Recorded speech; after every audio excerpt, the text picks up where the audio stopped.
Bonjour peuple d'Israël, bonjour chers frères et sœurs. Je suis la sœur Christelle, j'habite la ville de Bordeaux, je suis mariée et j'ai 4 enfants. Mais je suis surtout une passionnée du Seigneur Jésus-Christ de Nazareth. Alors je fais cette vidéo parce que j'ai décidé d'encourager quelqu'un. Parce que le Seigneur m'a mis à cœur de pouvoir faire du bien à quelqu'un cet après-midi. Il y a peut-être quelqu'un en ce moment qui passe par des moments de doute. Il y a peut-être quelqu'un en ce moment qui passe par des moments de découragement. Et je voudrais faire du bien à quelqu'un. Et le Seigneur veut faire du bien à quelqu'un cet après-midi. Il m'est arrivé quelque chose. Je dormais et j'ai fait un songe. Et il y a eu un déclic. Et à cause de ce déclic-là, j'ai décidé de parler. J'ai décidé que dorénavant, je ne me tairai plus. J'ai décidé que dorénavant, moi aussi, j'allais sonner de la trompette. Avec les moyens que le Seigneur, justement, me donnerait. Mais avant toute chose, nous allons prier. Ô Seigneur, dispose ton cœur, toi qui me suis. Dispose ton cœur, toi qui me suis, parce que tu ne sortiras pas, Père éternel. Tu ne sortiras pas, ô Seigneur, tu ne sortiras pas de ce moment tel que tu es arrivé.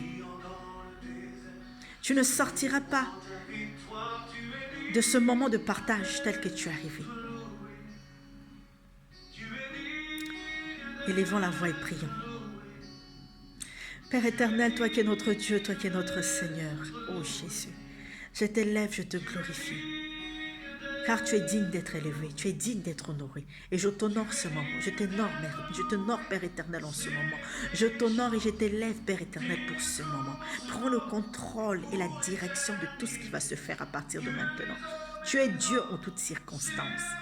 Seigneur, ô Jésus, agis puissamment au milieu de nous.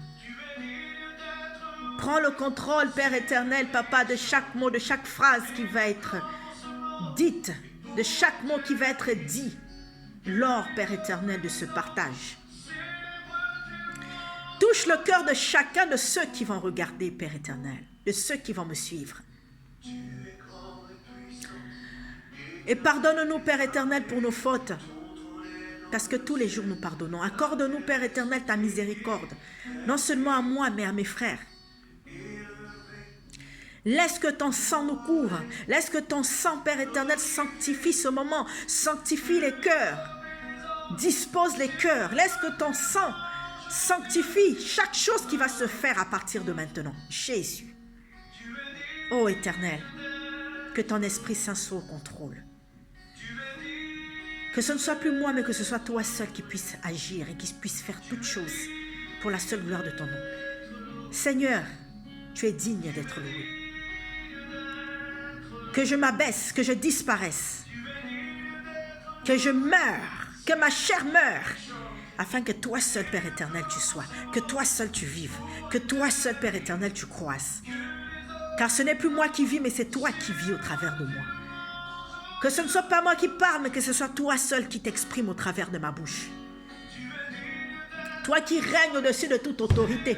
Toi qui règnes au-dessus des dominations. Toi qui règnes au-dessus des esprits méchants dans les lieux célestes. Et toi qui règnes au-dessus des principautés. Que toute la gloire, l'honneur et la puissance ne reviennent qu'à toi seul au siècle des siècles, Seigneur. Et nous te disons Amen.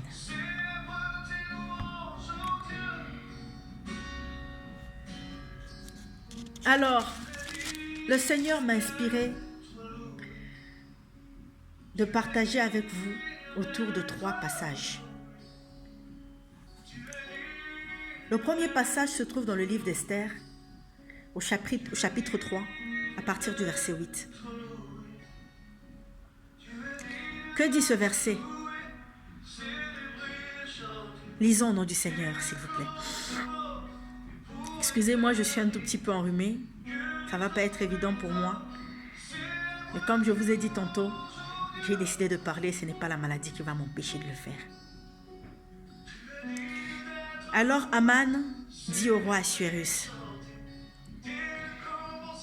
il y a dans toutes les provinces de ton royaume un peuple dispersé et à part parmi les peuples, ayant des lois différentes de celles de tous les peuples et n'observant point les lois du roi. Il n'est pas dans l'intérêt du roi de le laisser en repos.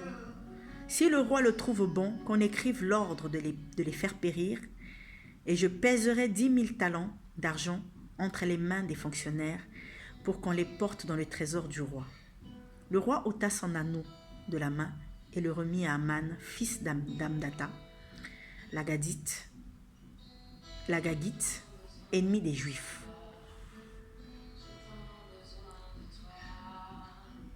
Et le roi dit à Aman, l'argent t'est donné, et ce peuple aussi, fais-en ce que tu voudras. Dans ce passage, nous voyons comment Aman obtient du roi tout pouvoir mettre en place un décret d'extermination du peuple d'Israël.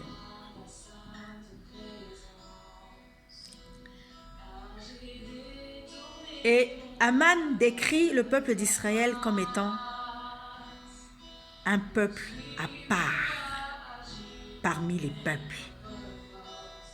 Laisse-moi te dire quelque chose, ma chère sœur, mon cher frère.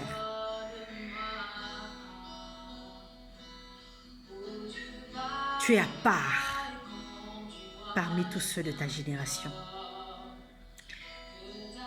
Tu as été mis à part parmi tous ceux de ta famille. Tu as été mis à part parmi tous ceux avec qui tu travailles. Et à cause de la distinction que le Seigneur a mise sur toi, sache que le diable a décidé de te persécuter. Il existe peut-être un Aman quelque part qui a décidé d'en découdre avec toi. Il existe peut-être un Aman quelque part qui a décidé de mettre un terme à ta vie. Il existe peut-être un Aman quelque part qui a décidé que ta vie n'en valait pas plus que celle d'un autre. Il existe peut-être quelque part quelqu'un qui a décidé que sur le plan spirituel, que tu puisses demeurer au même niveau. Que tu sois peut-être emprisonné ou enterré quelque part pour t'empêcher d'avancer, pour t'empêcher d'aller et d'arriver là où le Seigneur aimerait que tu sois. Il existe peut-être quelque part quelqu'un qui pense qu'il a le pouvoir, qu'il a toute autorité sur ta vie.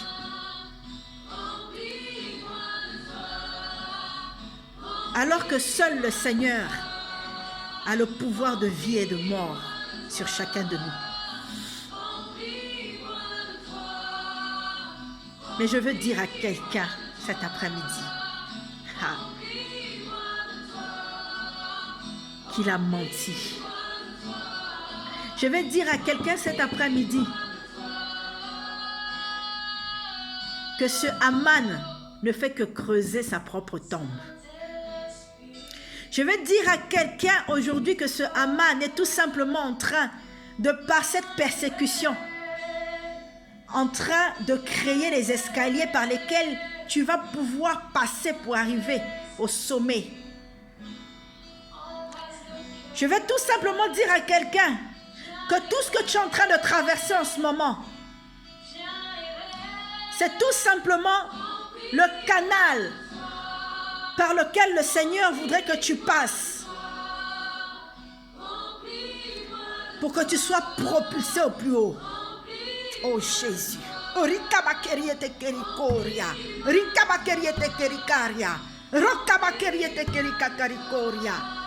Oui. Ne te laisse pas abattre. De grandes choses encore arrivent.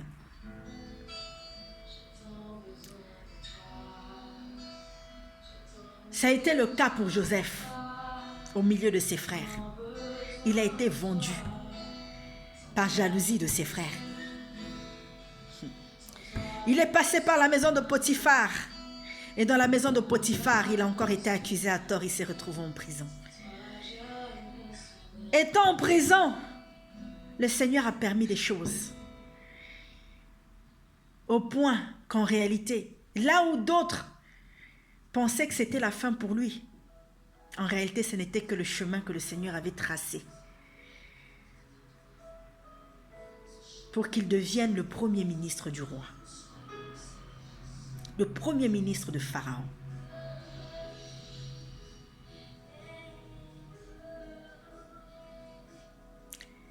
Et sache que Joseph était un homme comme toi.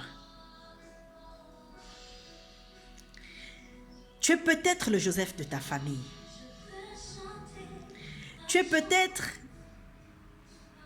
on va dire, le Mardoché de ta famille, ou tu es peut-être, comme à l'image du peuple d'Israël, ce mis à part,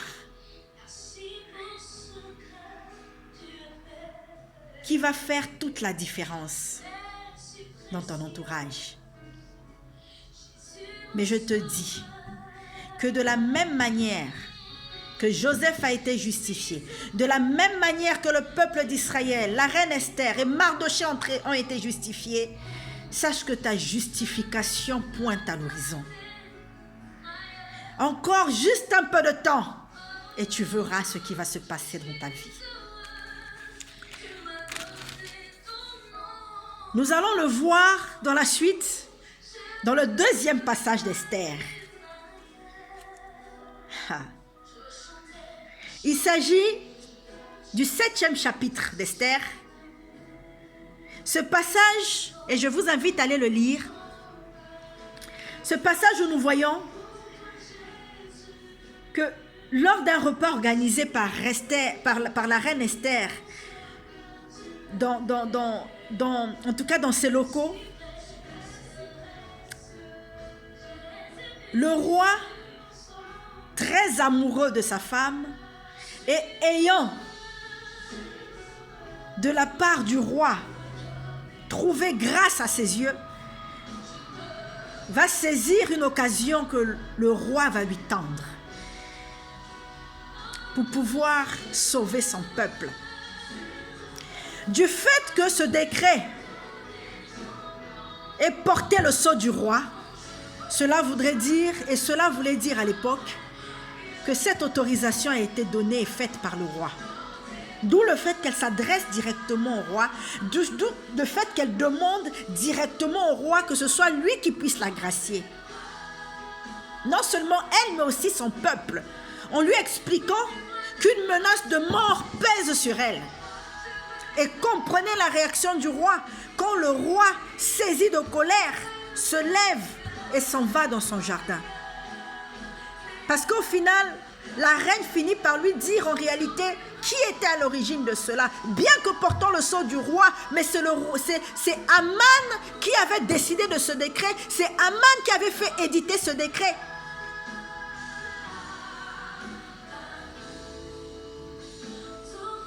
Et à partir du verset 4, non, on va le lire à partir du verset 3. Voici la reine qui répond au roi. Quand le roi lui propose de lui accorder une faveur, de lui accorder une grâce exceptionnelle, au point même de lui proposer de lui céder la moitié de son royaume. Donc comprenez à quel point elle avait vraiment touché le cœur du roi et à quel point le roi était épris de sa femme, de son épouse.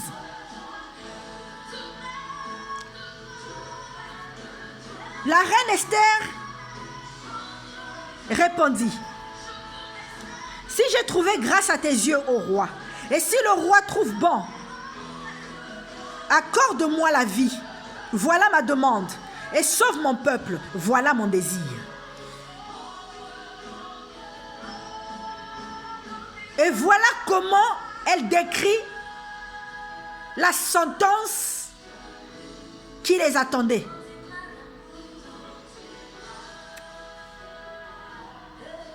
Elle dit, car nous sommes vendus, moi et mon peuple, pour être détruits, égorgés, anéantis. Oui, chers frères et sœurs. Il y a peut-être quelqu'un qui t'a vendu dans le spirituel. Il y a peut-être quelqu'un qui a décidé de te détruire, de détruire ta vie. Il y a peut-être quelqu'un qui a décidé de t'égorger. Non seulement sur le plan spirituel, mais aussi sur le plan physique. Il y a peut-être quelqu'un qui a décidé de t'anéantir. Et voici, tel le roi Assuérus a décidé d'accorder une grâce exceptionnelle, d'accorder une faveur exceptionnelle à la reine Esther. Le roi des rois, le Seigneur des seigneurs, l'Éternel des armées, Jésus-Christ de Nazareth, lui aussi aujourd'hui te demande: qu'aimerais-tu que le Seigneur fasse pour toi aujourd'hui? Qu'aimerais-tu que le Seigneur t'accorde comme grâce aujourd'hui? Que voudrais-tu que le Seigneur fasse pour toi aujourd'hui? L'occasion est favorable, le temps est favorable. Et je sens que les écluses des cieux en ce moment sont ouvertes pour toi. Voilà pourquoi j'ai dit tantôt que ce moment ne sera pas un moment comme les autres pour toi. Que tu ne sortiras pas de ce partage tel que tu es arrivé.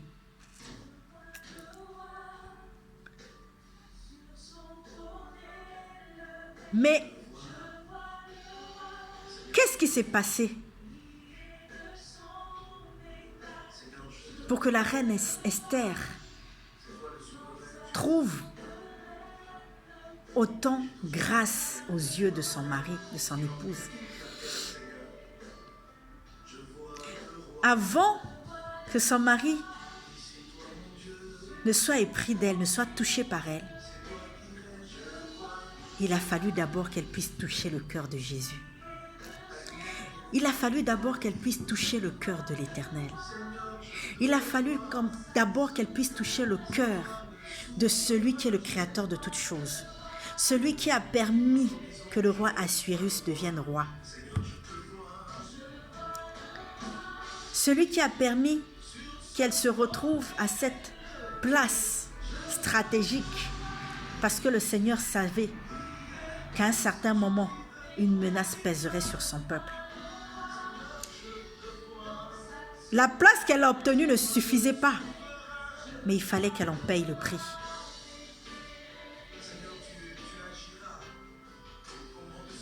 Dans les passages précédents de ce chapitre, du chapitre 7,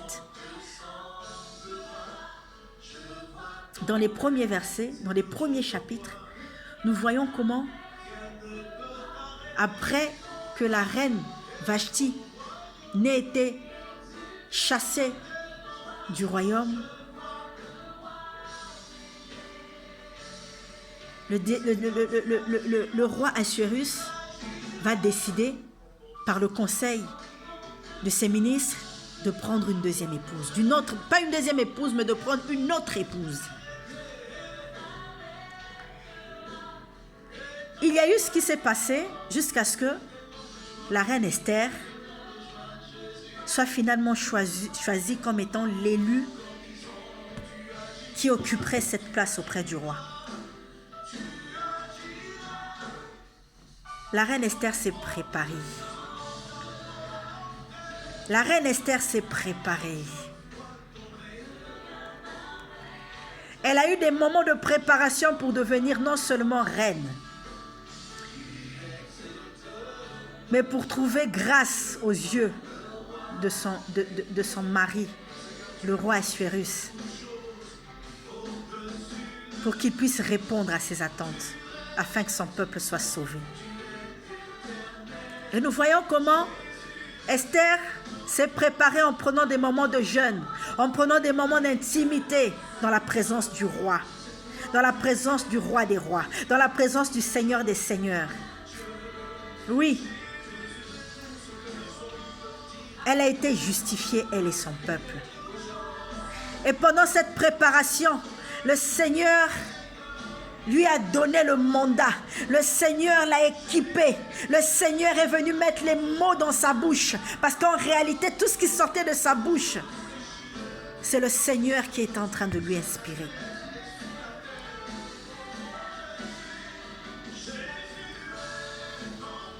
Et voilà comment elle trouve grâce aux yeux du roi.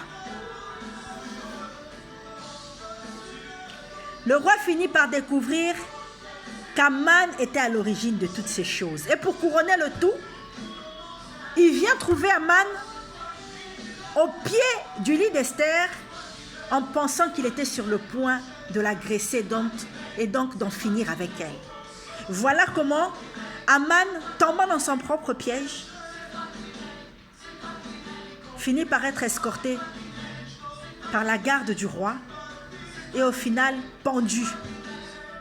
Pendu avec le bois et sur la place que lui-même avait préparée pour pouvoir pendre jadis Mardoché qui était le père adoptif d'Esther.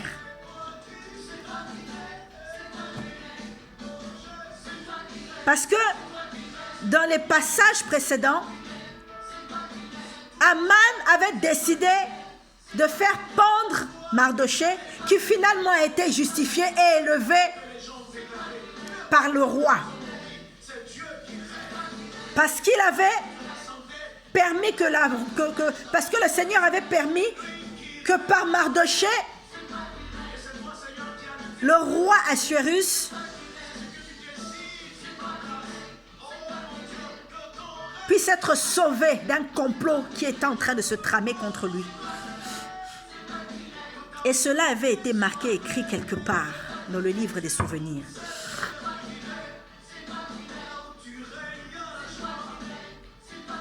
Chers frères et sœurs,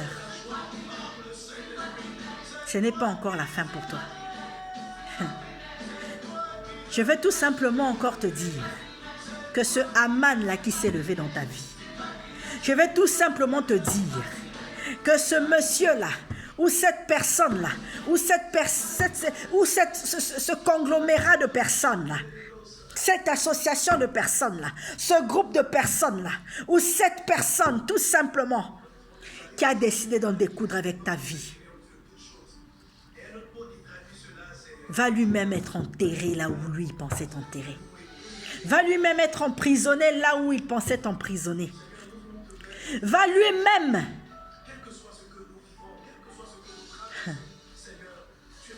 tomber dans ses propres filets. Car il nous est dit dans l'un des passages des psaumes que l'oiseleur tomberait dans ses propres filets. Cet oiseleur qui a tendu des pièges dans ta vie tombera dans ses propres filets. De la même manière qu'Aman s'est retrouvé avant son exécution à supplier la reine Esther de lui accorder une grâce de vie. C'est de la même manière que le Seigneur exposera le Aman qui s'est levé dans ta vie, au point que ce Aman-là vienne te demander pardon et qu'il demande que ton Dieu puisse lui accorder la vie. Je te le dis, mon cher frère, je te le dis, ma chère sœur, que ton temps n'est pas fini. Tu es en train de passer par des moments de tribulation. Tu es en train de passer par des moments de doute. Tu es en train de passer par des épreuves où tu penses que ça ne va jamais se terminer parce que ça fait 15 ans, ça fait 10 ans que tu vis les mêmes choses. Je ne connais pas le problème que tu as. Je ne sais pas par quoi tu es en train de passer en ce moment exactement. Mais tout ce que je peux te dire, c'est que ton Dieu est en train de te parler maintenant pour te dire qu'il est sur le point de t'accorder quelque chose d'exceptionnel, une grâce exceptionnelle, une faveur exceptionnelle. Mais est-ce que tu as payé le prix pour obtenir cela? Peut-être qu'en ce moment, ou peut-être que depuis un certain temps, tu as le sentiment de tourner en rond parce que tu ne comprends pas que le Seigneur voudrait que tu puisses en tant que son épouse.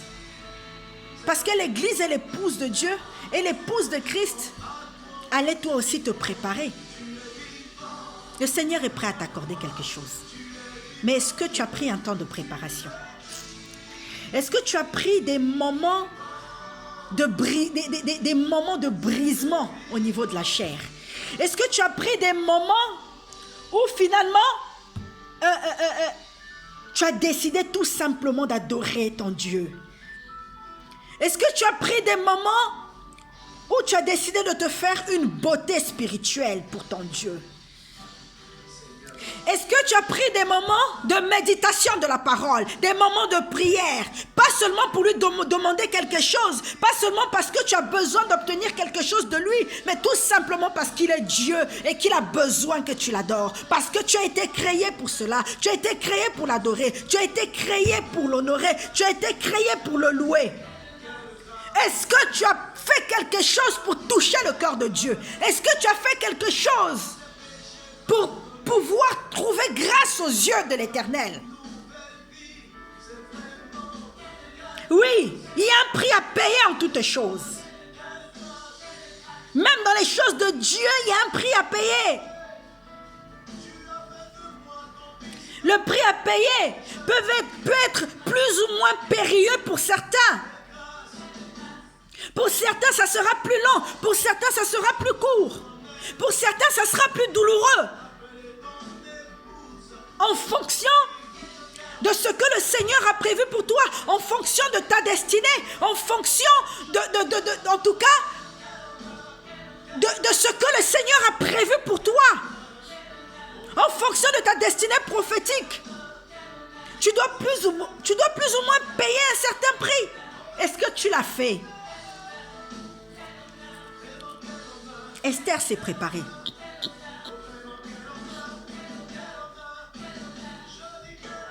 Est-ce qu'il t'arrive parfois de prendre des moments de jeûne? Pas seulement un jeûne décrété par le serviteur ou par l'homme de Dieu ou par la femme de Dieu, non. Des moments que toi-même tu décides de prendre. Des moments comme ça où tu te dis non, je veux prendre un moment de jeûne pour me retrouver avec mon Dieu. Je veux prendre un moment de jeûne parce que je veux que mon Dieu me parle. Je veux prendre un moment de jeûne parce que je veux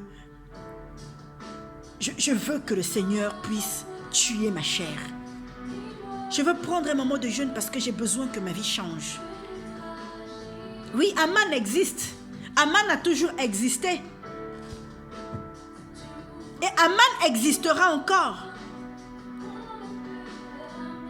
Mais que fais-tu pour que le Seigneur puisse t'épargner des ruses d'Aman? Que fais-tu pour que le Seigneur puisse te protéger des pièges d'Aman? Que fais-tu? Dans la parole, il est écrit que l'onction de Dieu brise le joug de l'ennemi. Il est important que chaque chrétien puisse être rempli de l'Esprit de Dieu. Il est important que chaque chrétien puisse être rempli du Saint-Esprit. Car cela a été donné à tous de recevoir le Saint-Esprit. Il est écrit aussi dans la parole que dans les derniers temps, le Seigneur répandrait son esprit en toute chair. L'Esprit Saint nous a été donné pour que nous puissions vivre des moments de gloire. Bien qu'étant sur la terre, que nous ne puissions pas dépendre de ce qui est des choses de la terre, mais que nous puissions directement dépendre des lois du royaume. L'Esprit Saint te donne d'acquérir la nature du royaume. L'Esprit Saint te donne de pouvoir avoir la supériorité, de pouvoir avoir la suprématie sur les attaques du diable, de pouvoir avoir l'autorité sur tout ce que le diable est en train de prévoir dans le secret contre toi.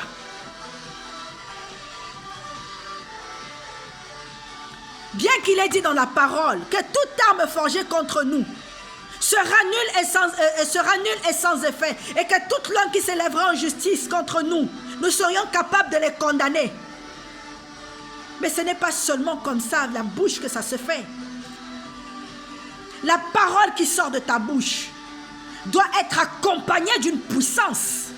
La parole qui sort de ta bouche doit être accompagnée d'une portée divine, doit être accompagnée du mandat que le Seigneur a mis en toi au travers du Saint-Esprit en tant qu'enfant de Dieu. Et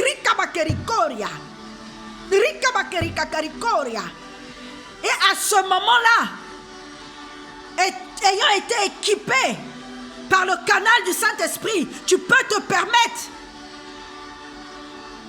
de pouvoir déclarer cela. Et comme la parole esprit est vie, la parole prend vie. Et la parole vient à impacter ta propre vie.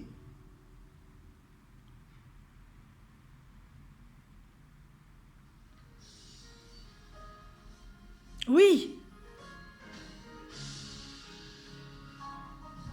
Le Seigneur a dit que des fleuves d'eau vive couleraient de ses enfants, du sein de ses enfants.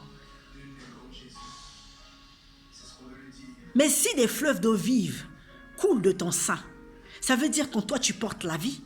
Si tu portes la vie en toi, qu'est-ce qui peut, comment le diable va venir apporter la mort dans ta vie? Alors qu'en toi tu portes l'esprit de celui qui a vaincu la mort, de celui qui a arraché les clés au séjour des morts, et celui qui dit que parce que tu es mort avec lui et ressuscité avec toi, la mort ne peut plus t'atteindre. Il est essentiel d'être porteur ou porteuse de vie. Mais il n'y a que le Saint-Esprit qui t'apporte la vie. Et c'est le Saint-Esprit qui brise le joug de l'ennemi. C'est le Saint-Esprit qui vient pour détruire les chaînes, pour briser les chaînes, pour pouvoir détruire les poteaux qui soutenaient la prison dans laquelle tu avais été enfermé.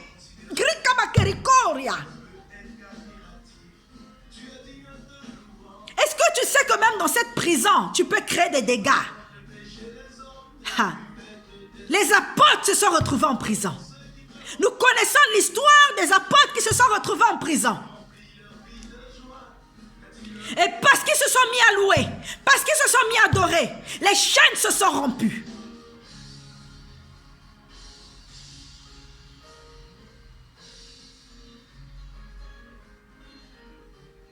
Et celui qui était chargé de faire garder la prison, en arrivant, trouve les prisons vides et se retrouve en danger parce qu'il ne savait pas comment le justifier.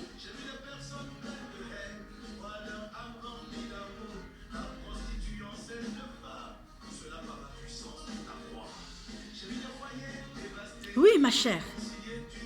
Oui, ma soeur. Oui, mon frère. Ne t'abats pas. Ne te laisse pas décourager. Le découragement et le doute ne sont pas de Dieu. Dieu te veut dans la paix.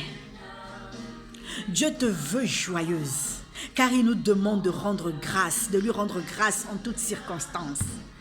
Dans la louange et l'adoration, il y a une forte puissance. Quand tu vas te mettre à louer continuellement le Seigneur, quand tu vas te mettre à adorer continuellement le Seigneur, quand tu vas te mettre à danser continuellement pour ton Dieu, il y aura des chaînes quelque part qui vont se briser. Il y aura des prisons qui vont s'effondrer quelque part. Oui, là où on t'a attaché, tu es un danger pour ceux qui t'ont attaché. Nous savons comment Samson, le jour de son exécution, bien qu'il ait péché, mais parce qu'il s'est souvenu du Dieu qu'il adorait, parce qu'il s'est souvenu du Dieu qu'il avait oint, a invoqué le nom du Dieu de ses pères. Et nous savons comment les Philistins se sont retrouvés écrasés sous les décombres. de cet endroit, de cette prison ouverte sur laquelle on avait attaché Samson. Tu t'es peut-être retrouvé lié quelque part, comme cet ânon. Mais le Seigneur envoie dire par ses disciples, par ses serviteurs.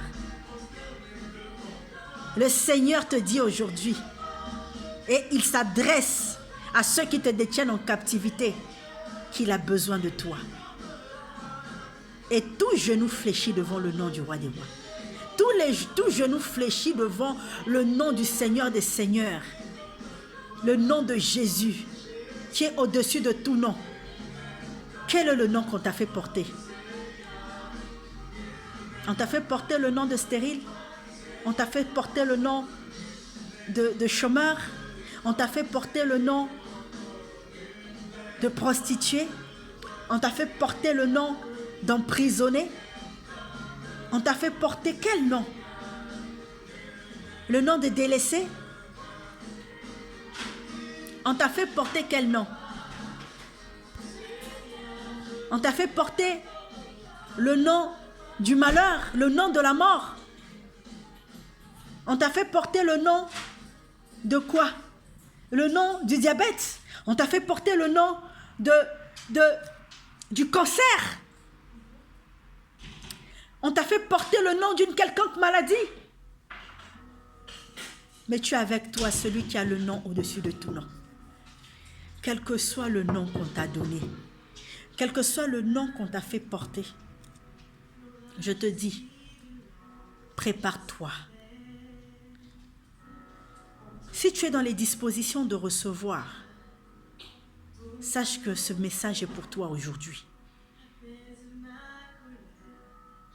Les écluses des cieux sont ouvertes. Dis juste un mot et le Seigneur va l'accomplir. Mais si là où tu te trouves, tu penses que tu n'es pas dans les dispositions, à cause de ta manière de vivre, à cause de tes murmures, parce que certaines personnes, parce que la tribulation dure, parfois se mettent à murmurer contre le Seigneur. Mais je vous dis que le peuple d'Israël, au lieu de 40 jours, a erré 40 ans dans le désert. 40 ans dans le désert, sans atteindre la terre promise. Et pourtant, il y avait la promesse. Ils avaient avec eux la promesse, mais à cause des murmures, ils n'ont pas atteint la terre promise. Ce sont leurs enfants. Et certains des anciens qui sont allés jusqu'à la terre promise. En l'occurrence, Josué, à qui avait été donné de conduire le peuple.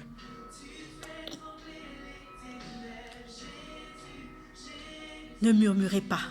Arrêtez de murmurer. Quand vous murmurez, vous attristez le Saint-Esprit. Et le Saint-Esprit est sensible. Le Saint-Esprit a besoin de se trouver dans un corps saint. Nous parlons souvent de la sanctification.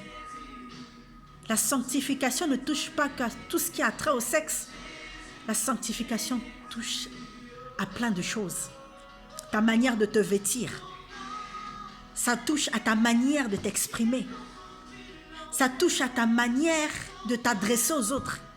Ça touche à ta manière de te comporter dans ton quotidien. Est-ce que tu es quelqu'un qui passe ton temps à calomnier?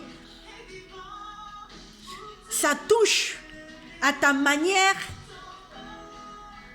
tout simplement de t'adresser à ton Dieu. Ça touche à ta manière de montrer ta fidélité au Seigneur. Ça touche à plein de choses.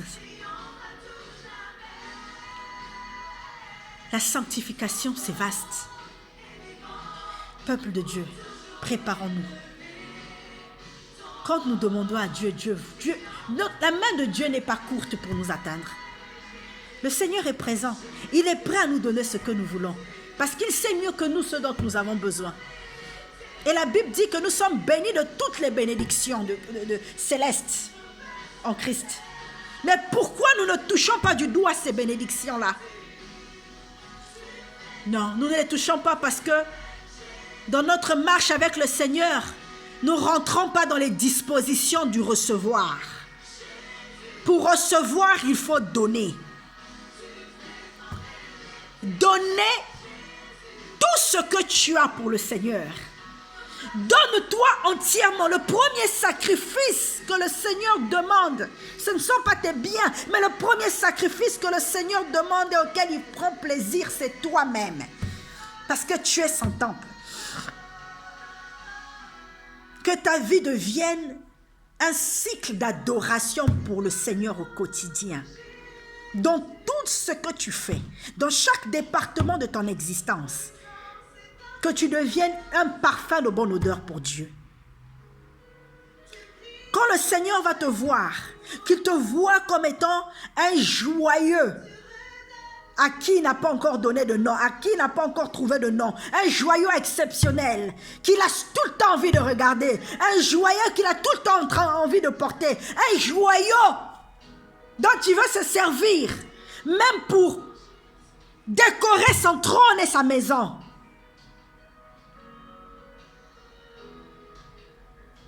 Fais tout pour plaire à ton Dieu. Sois fidèle dans les petites comme dans les grandes choses dans la maison du Seigneur.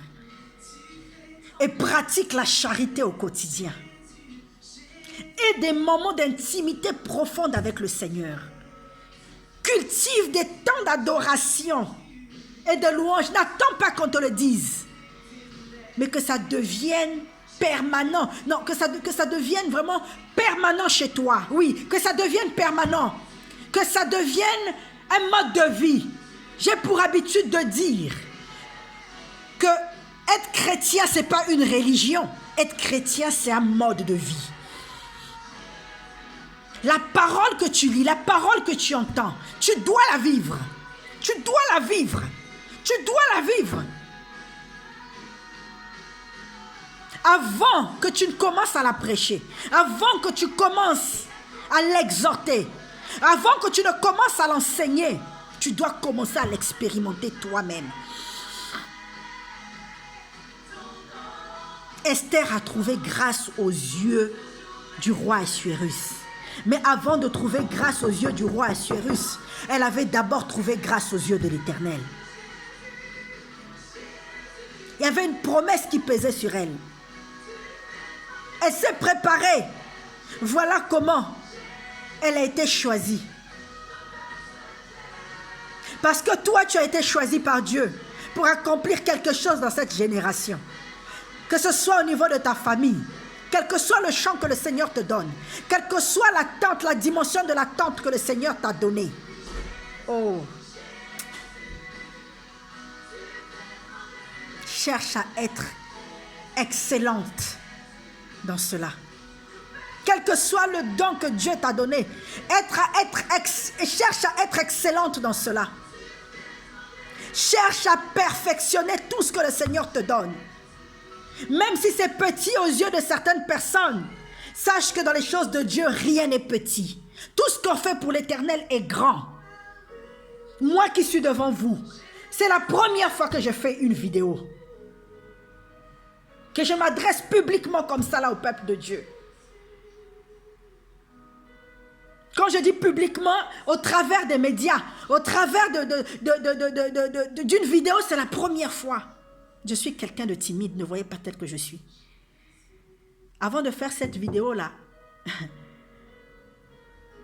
j'ai essayé au moins 5 ou 6 fois.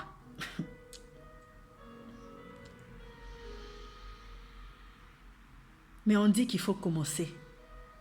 Commence et le Seigneur lui-même va t'accompagner. Mais n'oublie pas qu'en toute chose, il y a un prix à payer. Christ a payé le prix. Et comme nous marchons sur ses traces, nous aussi nous devons payer un prix. Ce n'est pas le même de Christ parce que lui, il a payé le sacrifice. C'est un sacrifice éternel. Est-ce que vous vous rendez compte du sacrifice, du prix que Christ a payé pour chacun de nous? Mais nous jouons.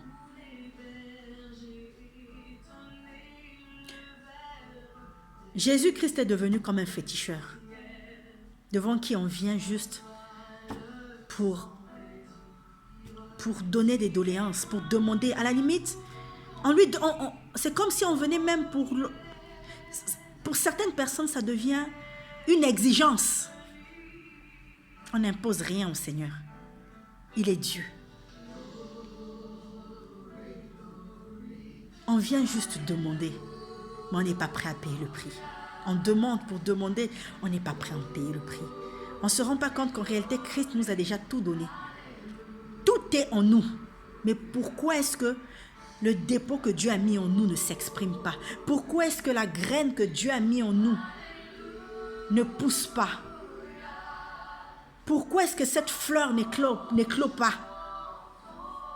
Pourquoi nous ne touchons pas du doigt la grâce, les bontés de l'Éternel en nous? Il est essentiel que pour beaucoup, nous puissions nous interroger. La vie chrétienne, c'est aussi s'examiner tous les jours. Au lever et au coucher, nous devons apprendre à nous examiner, à faire un point sur la manière dont nous sommes comportés vis-à-vis de nos frères et de nos sœurs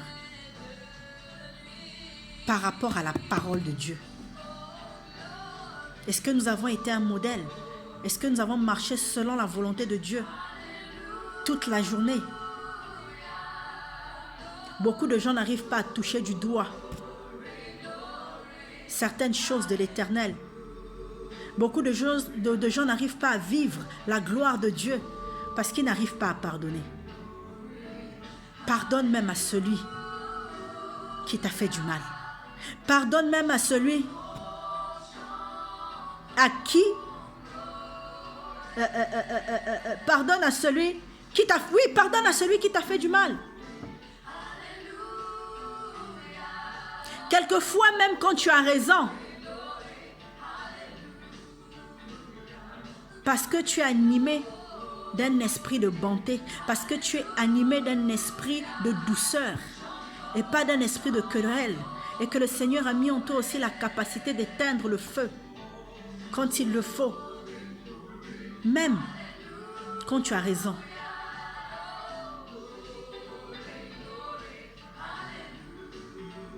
Accepte juste le tort.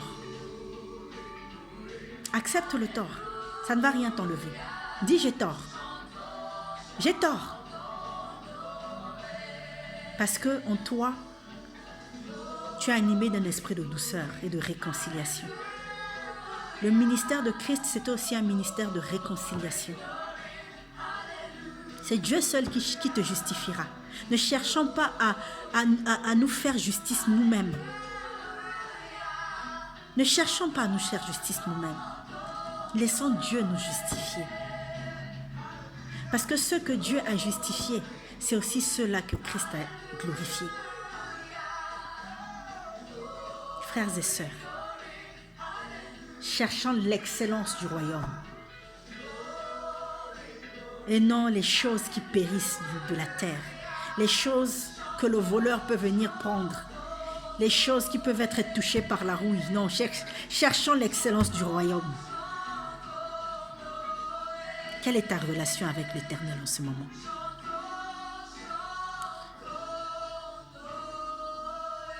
Ton temps n'est pas fini. Ton heure n'est pas encore terminée. En réalité, tu n'as pas encore commencé là où les autres pensent que tu es déjà fini. Mais le Seigneur t'attend quelque part. Le Seigneur attendait, bien que la promesse ait été sur elle, le Seigneur attendait Esther à sa place de reine. Il a fallu qu'elle se prépare pour pouvoir être choisie, pour que cette promesse-là puisse être accomplie. Et une fois qu'elle a eu cette place, de plus grandes responsabilités ont pesé sur sa tête. La délivrance du peuple d'Israël dépendait de la manière dont elle devait se comporter. Tu es porteur de grâce pour le peuple d'Israël. Tu es porteur de grâce pour le peuple racheté que nous sommes. Parce que nous aussi, nous sommes à l'image d'Israël. Tu es porteur d'un message pour le peuple d'Israël. N'oublions pas que Jésus-Christ revient bientôt. Répentons-nous. N'oublions pas que Jésus-Christ revient bientôt. Remettons nos vies en ordre. N'oublions pas que Jésus-Christ revient bientôt. Ne demeurons pas dans la distraction. Ouvre les yeux, toi qui dors. Lève-toi, toi qui dors. Fais quelque chose. Fais du bien à quelqu'un. Mais revois aussi ta vie. Revois ta relation avec l'Éternel. Cherche à être excellent vis-à-vis de Dieu.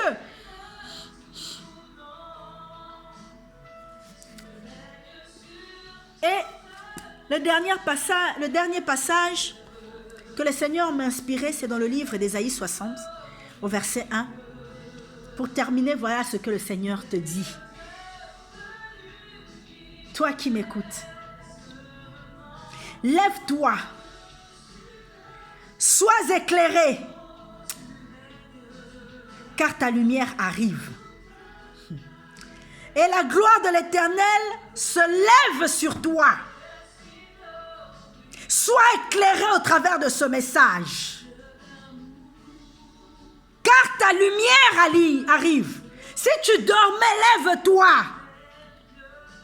Si tu étais en train de passer ton temps à te morfondre, un tel m'a fait du mal.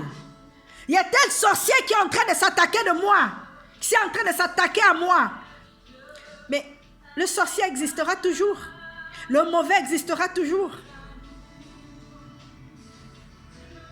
Mais toi, qu'est-ce que tu fais pour ne pas que le sorcier t'atteigne? Qu'est-ce que tu fais pour que le joug de cet ennemi-là puisse être brisé? Qu'est-ce que tu fais pour que le malin ne puisse plus trouver une porte par laquelle il arrive à t'atteindre? Tu as ta part à faire.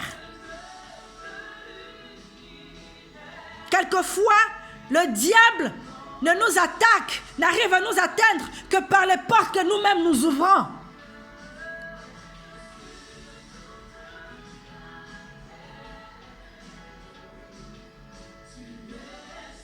Oui.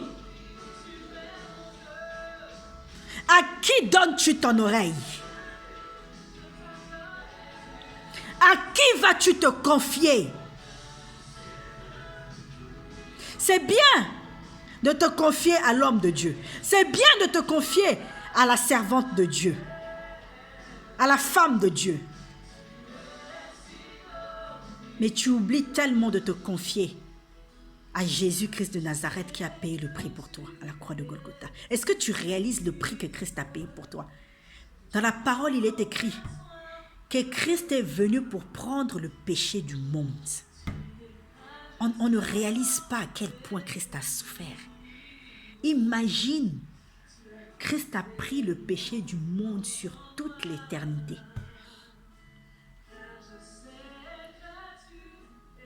Tu t'imagines? Il a pris le péché des violeurs. Il a pris les péchés des pédophiles.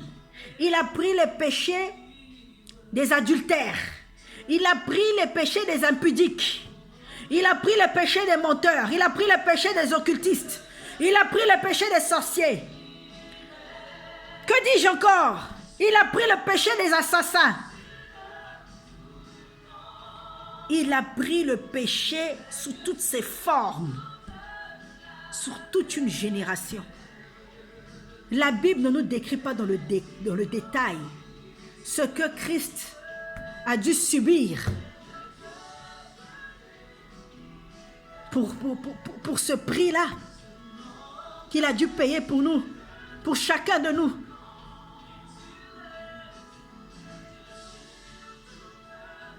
Parfois, et toute la journée, parfois nous passons du temps au téléphone ou sur Internet. Parfois, c'est la moitié de la journée. Parfois, c'est 1 heure, 2 heures, 3 heures du temps à calomnier, à parler des gens ou tout simplement à regarder des films, faire des choses. Mais est-ce que par jour, tu as déjà au moins pris 30 minutes, 1 heure quotidiennement pour louer le Seigneur, pour parler au Seigneur, pour être dans l'intimité avec le Seigneur?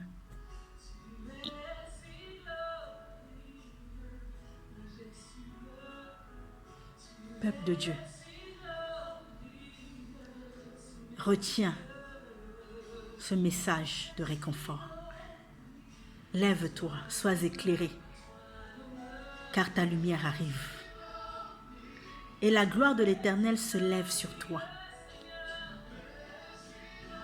Saisis l'opportunité pour saisir cette gloire-là. Saisis l'opportunité de laisser le Seigneur venir t'éclairer.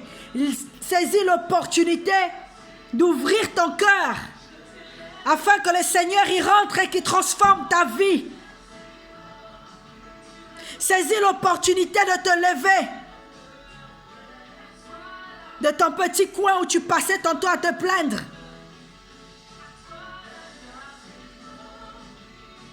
Pour que la lumière de Dieu puisse t'éclairer, pour que la lumière de Dieu puisse t'éclairer, pour que la lumière de Dieu puisse t'éclairer. Peuple de Dieu, lève-toi, peuple de Dieu, lève-toi, peuple de Dieu, lève-toi. Rikabakerikaria, ritekerikoria. Lève-toi, peuple de Dieu. Rikabakerikakarikoria. Je t'en prie, lève-toi. As-tu déjà prié pour ta nation? As-tu déjà prié pour ta famille? As-tu déjà pris le temps d'élever le nom de Jésus? Lève-toi. As-tu déjà pris le temps de t'examiner pour abandonner? Oh, le Seigneur te veut en nouvelle créature. Le Seigneur te veut en nouvelle créature, afin que les choses anciennes puissent être passées et que toutes choses pour toi deviennent nouvelles. Le Seigneur te veut en nouvelle créature. Oui, deviens une nouvelle créature pour la gloire de Dieu.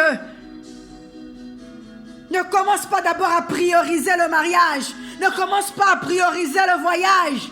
Le Seigneur sait que tu as besoin de toutes ces choses. Mais cherche d'abord le royaume des cieux et tout le reste te sera accordé.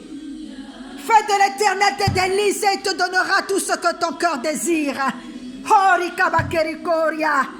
Peuple de Dieu, peuple de Dieu, il y a quelque part là-bas, oh, dans le 3e ciel, quelqu'un qui a payé le prix pour toi, qui a donné de sa vie pour que tu entendes ce message.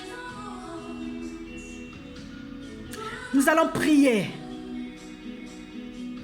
Père éternel, toi qui es notre Dieu, toi qui es notre Seigneur, je te dis merci, Père éternel, pour ce moment passé, Papa, en ta présence.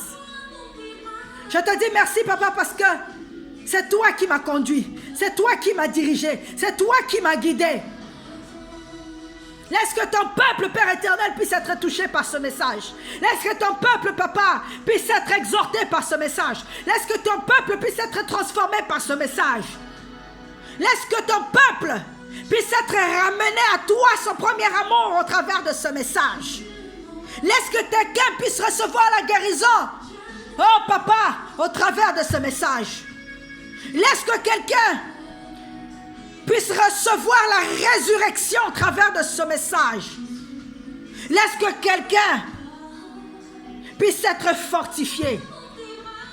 Laisse que quelqu'un puisse prendre la décision de se lever pour pouvoir être éclairé. Laisse que quelqu'un puisse prendre la décision de changer ses habitudes de sorte que tout pour lui devienne une adoration quotidienne pour toi, Seigneur. Merci, Seigneur, parce que dans ta parole, tu dis que tu envoyais ta parole et ta parole les guérit. La guérison n'est pas seulement physique, mais elle est aussi spirituelle. Que ton peuple soit guéri. Que ton peuple soit éclairé. Que ton peuple puisse être restauré. Que ton peuple puisse chercher les choses du royaume plutôt que les choses terrestres. Bien que nous en avons aussi besoin. Merci Seigneur parce que tu es Dieu. Merci Seigneur parce que tu agis en toutes circonstances dans nos vies. Merci Seigneur pour ce moment. Merci Seigneur parce que ce n'est pas moi, mais c'est toi qui as parlé à ton peuple. Peuple de Dieu, préparons-nous, car les temps sont mauvais. Le Seigneur recherche des vierges. Pas des vierges folles, mais des vierges sages. Préparons-nous, car le Seigneur viendra comme un voleur pour venir chercher son Église. Où te situes-tu? Tu fais partie des vierges folles ou des vierges sages? Que Dieu nous bénisse. Que Dieu nous bénisse. Soyez fortifiés. Et que ce message fasse du bien à quelqu'un. Au nom de Jésus, j'ai ainsi prié. Amen.